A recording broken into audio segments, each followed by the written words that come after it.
Hi guys, it's your Island Girl and I'm back with another one for you today. And today I'm reacting to why Tesco failed in the United States. Link for this one is in the description below. I want to know why they fail in the United States because as far as I see the prices, the way they have stuff in there, so I'm like, okay, it's amazing from the video that I watch about Tesco. Sorry guys.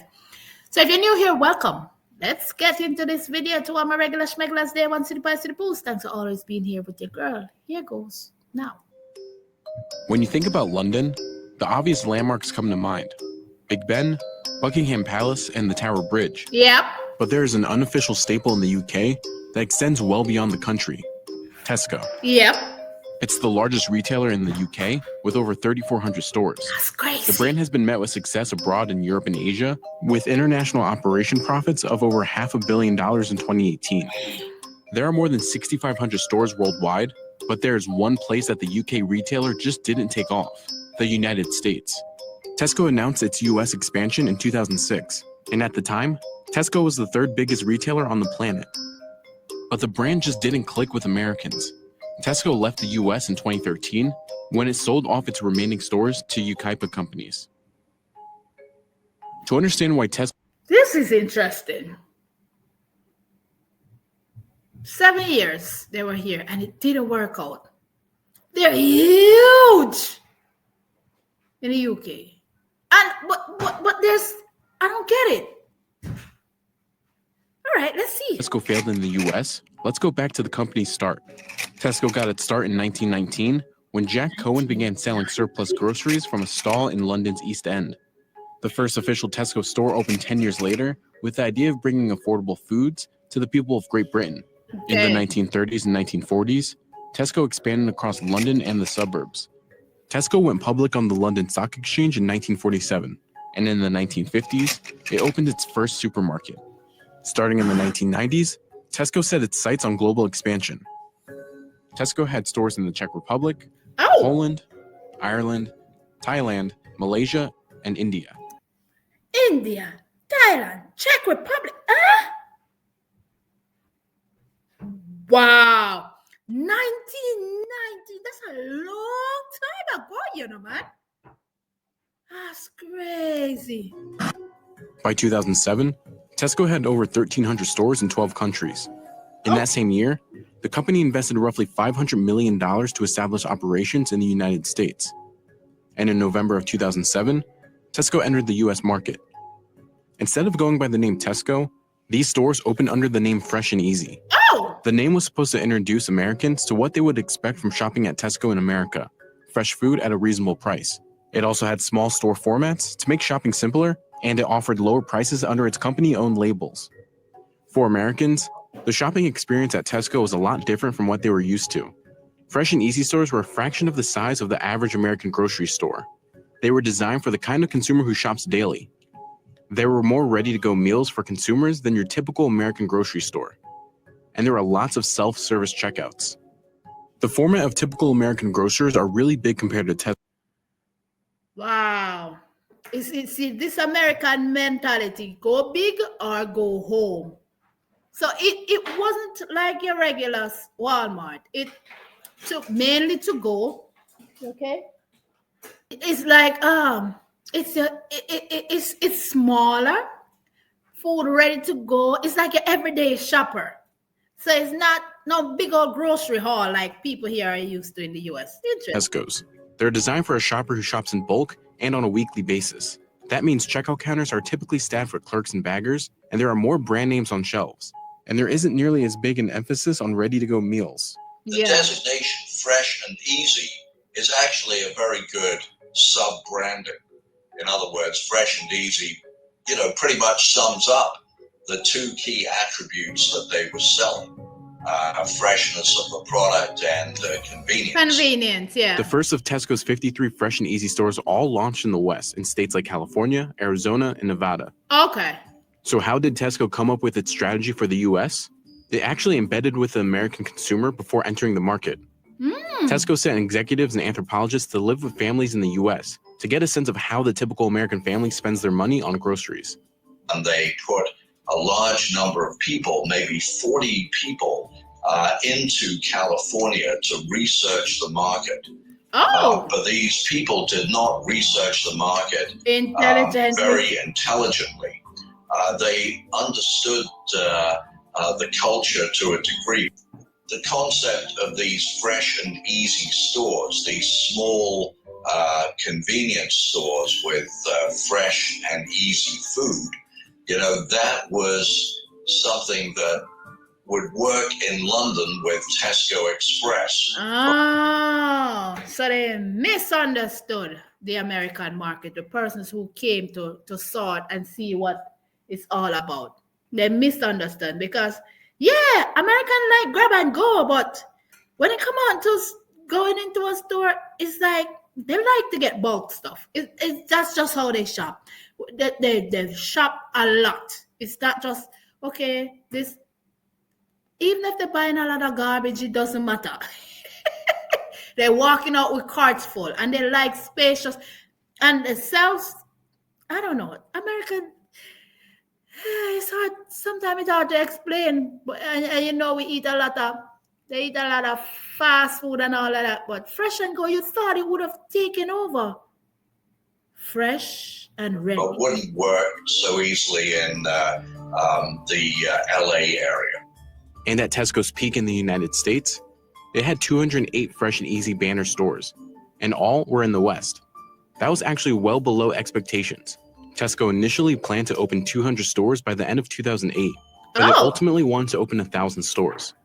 But by 2013, the retailer was hemorrhaging cash in its first 5 years in the US. The company racked up losses of over $1.5 billion. Ouch! Are sales improving on a weekly basis? Every week. Are they meeting Tesco's original targets? Our sales are improving every week, and we're very happy. We're exceeding budget. You're exceeding budget? We are exceeding our budget. You're making a profit? We are. I didn't say that. I said we're exceeding our budget. Interesting. Listen, he answered. He's like, you're exceeding the budget. Are you making a profit? We are exceeding the budget. That's it. Don't go around that. That's the question asked. That's the answer you get. Hey, nothing more than that. That's interesting. That if I don't get it though, I thought it would have worked based on their branding and what they were going for. I thought it would have worked. Fresh and ready, easy, pick up and go. It's interesting. That's a lot though. Over $1 billion. Jeez, that's a mighty loss right there. Yeah. Tesco anticipated it would finally break even in 2014, but the brand decided not to wait it out. It announced in April 2013 that Tesco would exit the US market.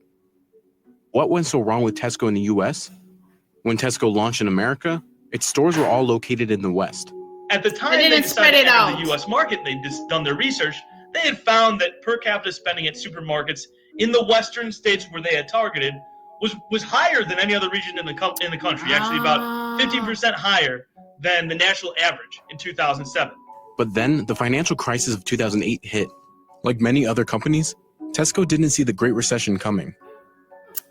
Where two of the core metropolitan areas that they had decided to focus on were Phoenix and Las Vegas. When the recession hit, the economy in those two metro regions cratered. Subprime mortgage crisis and the Great Recession was going to be bad news for anybody. But their particular geographic focus in the West meant that it was particularly bad news for them. Tesco's locations also happened to be in some of the states affected most by the Great Recession. Arizona, California, and Nevada saw unemployment rates that are higher than the national average. Consumers in these states also cut back on spending, and when they did spend, they went to retailers that offered the lowest prices possible. But just in general, in terms of entering the market, in terms of which made sense. Oh, damn. Maybe if they had waited it out there, maybe they would have, I don't know. But this is interesting. The recession, this is a really bad time to kind of have this message that Fresh and Easy espoused of having, hey, fresh and healthy products at a competitive price. Because as consumers look to stretch their budgets as far as possible when the recession hits, they turn to well-known retailers that have long-standing reputation for low prices.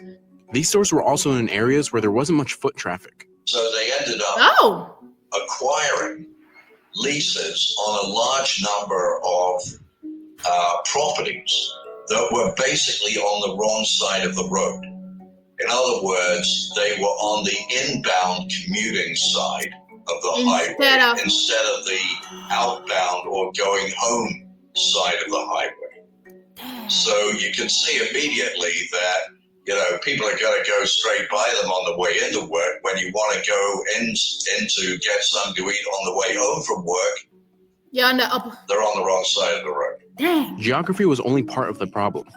Tesco also faced pushback by the American consumers. The Fresh and Easy stores didn't embrace the idea of the classic American grocer.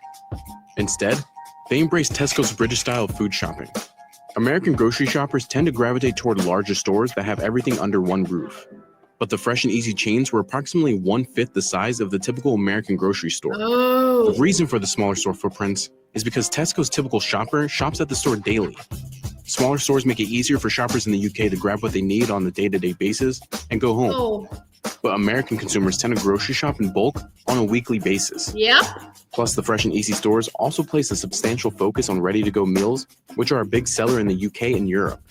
Tesco built a massive distribution center in Riverside, California, complete with commercial kitchens that help churn out these prepared meals. But Americans are more accustomed to ordering takeout or cooking meals themselves. Yeah. Then there were the safety issues with Tesco's food that turned away American shoppers. To address food safety issues, Fresh and Easy stores offered produce that was wrapped together in cellophane bundles. Now, consumers in the U.S., however, and that might have worked in the UK and in Europe, but consumers in the U.S., they're picky when it comes to getting their produce because people want to be able to touch their produce before buying.